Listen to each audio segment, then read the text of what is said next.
This one is the classic Old Grandad, a bourbon brand that goes back well over a century, and was originally created by Raymond B. Hayden, who named it after his grandfather, Basil Hayden, who happens to be the eponymous Old Grandad in this case.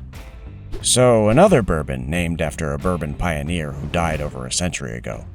And another one that's currently distilled by Jim Beam. I'm starting to see some patterns here. Anyway, how's it taste? It's light and sweet on the nose. I definitely feel like I'm detecting a little rye spice here. At least I think I am. I don't think it's just the power of suggestion. Yeah, Old Grandad famously uses a higher proportion of rye grain in their bourbons, and they seem very careful to include that in all their marketing materials. The nose has a sour quality and is a little bit herbal. I've heard some people say they detect dill in their rye-forward whiskeys. I think I might be getting some of that here. There's a sweetness too, although it's more towards the lighter simple syrup end of the spectrum, and not as much towards caramel or dark brown sugar.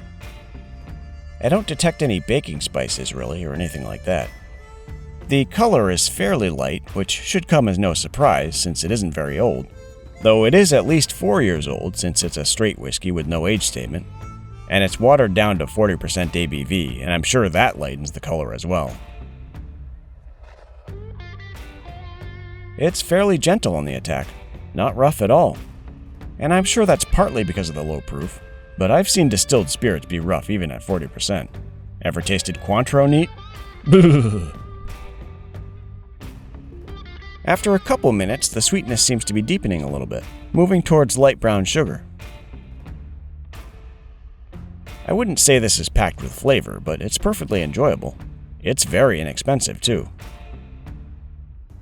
So, like the Evan Williams Black Label, it's a great value and there's nothing to really complain about for the price they're asking. I'm going to give this one 2 stars and 3 legs. Another great table bourbon. Good for sipping, mixing, or even cooking if you're into that sort of thing.